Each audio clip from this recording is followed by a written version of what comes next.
આનું કામ શું છે એ કયો મને કોણ કહે? તો ગુજરાતીમાં આને કહેશું અગ્નિશામક અને ઇંગ્લિશમાં આપણે કહીએ ફાયર એક્સ્ટિંગ્વિશર, જેની મદદથી આપણે આસાનીથી કોઈ ગભરાટ વગર આગ કાબુ કરી શકીએ છીએ.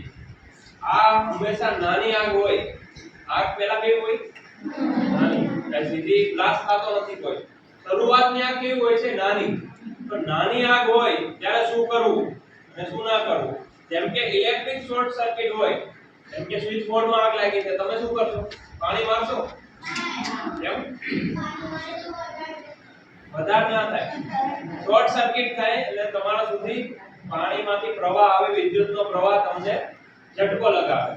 તો એના માટે તમારે શું કરવાનું છે? Fire extinguisher. અને ફાયર એક્સ્ટિંગ્વિશર ન હોય તમારે ઘરે ન હોય તો રેતીની બાલટી ભરીને રાખવાની છે. શું કરવાનું? રેતી તો હોય ને, તો રેતી સૂકી રેતીની બાલટી ભરી તમારા ઘરે અથવા સ્કૂલમાં છે કોઈ પણ જગ્યાએ એવું ઇલેક્ટ્રિક પેનલ હોય ત્યાં રાખવાનું છે. મેઇન સ્વિચ હોય તે એ જગ્યાએ રાખવાની છે. પછી આપણે વાત કરશું આ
ઇમરજન્સીને લગતી કોઈ પણ હોય તમે ફાયર બ્રિગેડને 24 કલાકમાં કોલ કરીને જાણ કરી શકો છો. તમે 101 નંબર ડાયલ કરશો, એવું નથી કે ગાંધીનગર કે અમદાવાદ અમારે એવું કોઈ છે નહીં, સીધો તમે 101 નંબર ડાયલ કરશો, સીધો વલસાડ કંટ્રોલ રૂમમાં કોલ આવશે, એટલે સીધી જ ગાડી એ જ મિનિટે નીકળી જશે અને તમારી પાસે તરત પહોંચશે.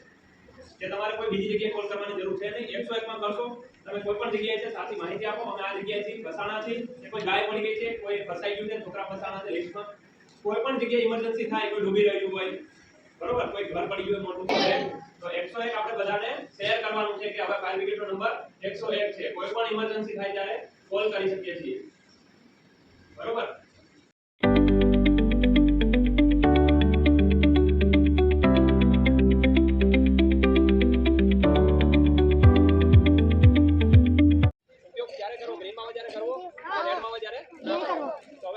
આપણે ફાયર એક્સ્ટિંગ્વિશરની મદદથી આગ કઈ રીતે બુઝાવવી એ તમને શીખવાડું. પહેલા તો આ છે સેફ્ટી ક્લિપ, આ કાઢીશું આપણે, પછી આને ધીરેથી મારે જેટલું પ્રેસ કરે જેટલું દબાવીશ એટલો જ પાવડર બહાર નીકળશે. આ ડિસ્ચાર્જ ટ્યુબ કહેવાય, આના મદદથી પાવડર બહાર આવશે અને આગ બુઝાવી શકશે. તો હંમેશા આપણે આગની હવાની વિરુદ્ધ દિશામાં, તો આગ આપણી ઉપર આવશે નહીં, હવાની વિરુદ્ધ દિશામાં ઊભું રહીને ફાયર ફાઇટિંગ કરવાનું.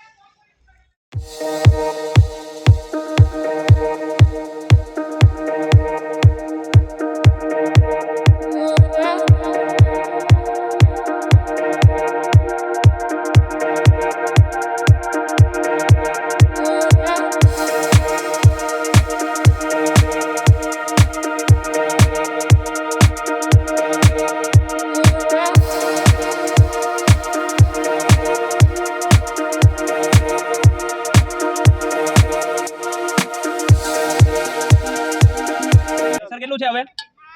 રેડ. હવાનો ઉપયોગ થાય ના, તો કરશું આપણે આનો ઉપયોગ હવે. ખાલી છે આ, બરોબર.